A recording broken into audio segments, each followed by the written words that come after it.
انتخاب فرمایا اور میرے لیے میرے صحابہ کا انتخاب فرمایا۔ انتخاب تو مراد چنیا، سارے نبیوں جو مصطفیٰ اللہ تعالیٰ نے چنیا، اور پھر مصطفیٰ دے جڑے صحابی ساری دنیا دیا لوگا چن لیا، انہوں چن کے میرے رب نے جو ہے وہ صحابیت کا مقام عطا فرمایا۔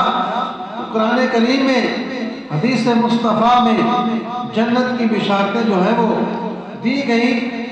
حضرت ابن مسعود رضی اللہ تعالی عنہ فرماتے ہیں کہ نبی پاک صلی اللہ علیہ وآلہ وسلم نے فرمایا کہ حضور کے صحابہ امت کے افضل ترین لوگ ہیں، سارے لوگوں سے اولیاء، غوث، قطب، ابدال، ہم تو ان کو افضل گنتے ہیں اپنے، یعنی ہم اپنے معاشرے میں جب غور کرتے ہیں تو اللہ کے ولی ہیں، ان کو اوپر گنتے ہیں۔ ان اولیاء نبیوں کے بعد سب سے افضل جو ہیں لوگوں میں افضل وہ نبی پاک صلی اللہ علیہ وآلہ وسلم کے صحابہ ہیں۔